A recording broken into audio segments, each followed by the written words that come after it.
malam hari ini kami bertemu, kami berdiskusi. Saya menyaksikan ada suasana keprihatinan yang kita semua rasakan. Saya pun merasakan keprihatinan yang luar biasa. Tapi di sisi lain, saya menyaksikan seorang yang konsisten. Betapa bangganya Pak Anies kepada Pak Surya Paloh ya. Kukuh dalam memegang prinsip, dalam memegang komitmen, betapapun besar cobaan, ujian, tantangan yang harus dihadapi atas sikap, atas pilihan yang dilakukan. Malam hari ini, saya menyaksikan dari dekat dan saya bangga. Saya bangga memiliki abang seperti Bang Surya Paloh ini. Izin Pak Surya, Eva dari Media Republika ingin bertanya Pak, 8 tahun yang lalu, sekitar pada tanggal 3 Juni 2015, Pak Surya Paloh pernah menjanjikan bahwa akan membubarkan partai jika kedapatan kadernya korupsi. Sejak tahun itu ada banyak kejadian korupsi dari kader Nasdem, baik kepala daerah dan sekarang Menteri setelah Pak Plate, kemudian Pak SIL. Bagaimana Pak terkait dengan itu? Bagus, ini pertanyaan untuk klarifikasi. Ada rekam jejaknya ucapan itu? Ada? Coba bacakan. Supaya teman-teman tahu. Di mana? Bacakan. Di pemberitaan Republika Pak. Republika? Yang menulis Republika? Iya benar. Dan ditanya oleh Republika? Iya. Kapan saya bicara? Kepada siapa saya bicara? Di mana audiens? 3 Juni 2015 saat pembekalan caleg Partai Nasdem. Iya, nggak demikian meaningnya. Nggak ada lebih tolol. Ketua umum partai menyatakan kalau ada kader partai yang korupsi, partai dibubarkan. Bodoh deh. Jadi itu tidak benar Pak, ucapan itu. Enggak, itu dia salah. Karena memang tidak ada itu. Meaningnya bukan begitu.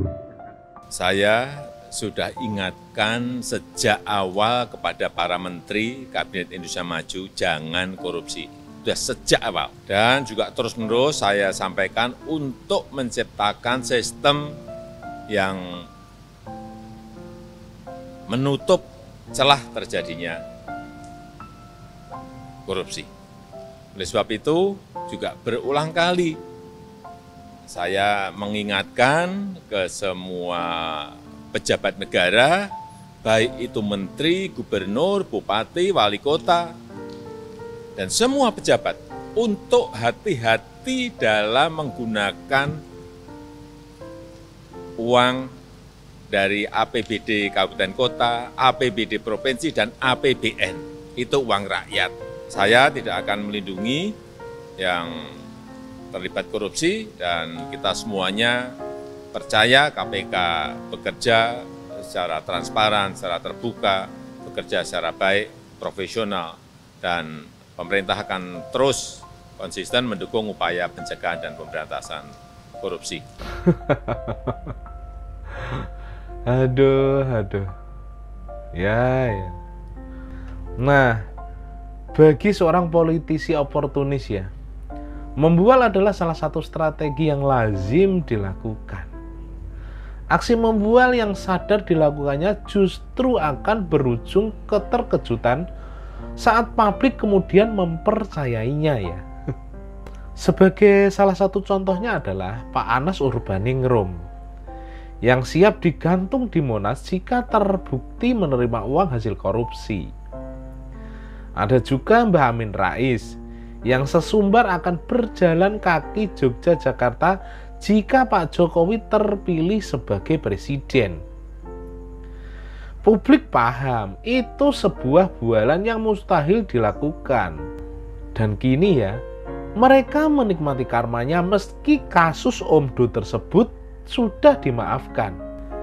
Yang paling telak sudah disampaikan oleh Pak Surya Paloh, Ketua Umum Partai Nasdem. Jika kader Nasdem ada yang korupsi, maka partai akan dibubarkan. Bukan sekelas kader ya, tetapi mantan Sekjen Johnny G. Plate, kini sedang menjalani sidang kasus korupsi. Dan menyusul nih, kabar terbaru adalah Syahrul Yassin Limpo yang merupakan politikus senior Partai Nasdem juga akan bermasalah dengan kasus korupsi tersebut. Sesumbar Pak Surya Paloh kemudian dipercaya oleh publik yang geram atas perilaku Menteri Kader Nasdem tersebut.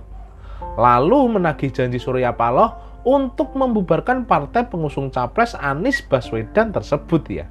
Pak Surya Paloh pun kaget bukan kepalang ketika bualanya kemudian dipercaya oleh publik membubarkan partai itu tidak semudah orasi di atas panggung. Namun harga diri atas sesumbarnya tersebut kini sedang dipertaruhkan ya. Sebenarnya sih Pak Surya Paloh masih punya argumen logis demi menjawab desakan publik. Dua petinggi partainya masih dalam proses hukum, belum divonis hakim sebagai koruptor.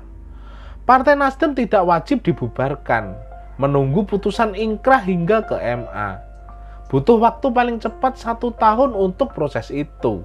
Dan masa tenggang tersebut bisa dimanfaatkan Nasdem dengan menggunakan segala cara untuk memenangkan capresnya, Anies Baswedan, dalam Pilpres 2024 nanti. Dengan kekuatan finansial tanpa batas, Pak Surya Paloh akan berjuang sampai titik saldo terakhir demi menjadikan Anies sebagai presiden ya. Bang Surya Paloh sebagai nahkoda utama Partai Nasdem tentunya bingung ya. Dia mungkin sedang menyusun rencana darurat. Dia pusing mikirin gimana caranya ngomong ke publik. Nasdem sudah masuk ke lubang yang dalam. Tidak tahu lagi gimana caranya keluar ya. Dia berusaha sekuat tenaga menyelamatkan partai yang sudah mau karam. Dia mau menyelamatkan Anies karena itulah harapan satu-satunya untuk bisa bangkit kembali. Bagaimana dengan Caimin? Kasihan ya Caimin ya. Caimin ini dipinang Anies. Mimpinya jadi cawapres berhasil terwujud setelah menunggu bertahun-tahun. Baru sebulan dia merayakan kebahagiaan, sekarang ikutan kena getah juga. Caimin pasti nyesel menerima tawaran dari Bang Surya Paloh jadi cawapres Anies ya. Seandainya ada mesin waktu, mungkin Caimin bakal menolak dan tetap bersama Prabowo. Dia cocok disebut sebagai contoh dari sebuah kesialan. Berada di tempat yang salah dan waktu yang salah pula. Ambisinya kepingin jadi cawapres, menyeret dia ke tempat yang lebih buruk dari yang sebelumnya. Nah, pada akhirnya kita akan bertanya-tanya bahwa apakah ini karma buat Anies yang dulu menang Pilgub DKI dibantu oleh kelompok yang memakai cara-cara brutal untuk menjatuhkan seorang Ahok. Bagaimana menurut Anda? Komen di bawah ya. Dan sampai jumpa lagi di video selanjutnya. Bye-bye.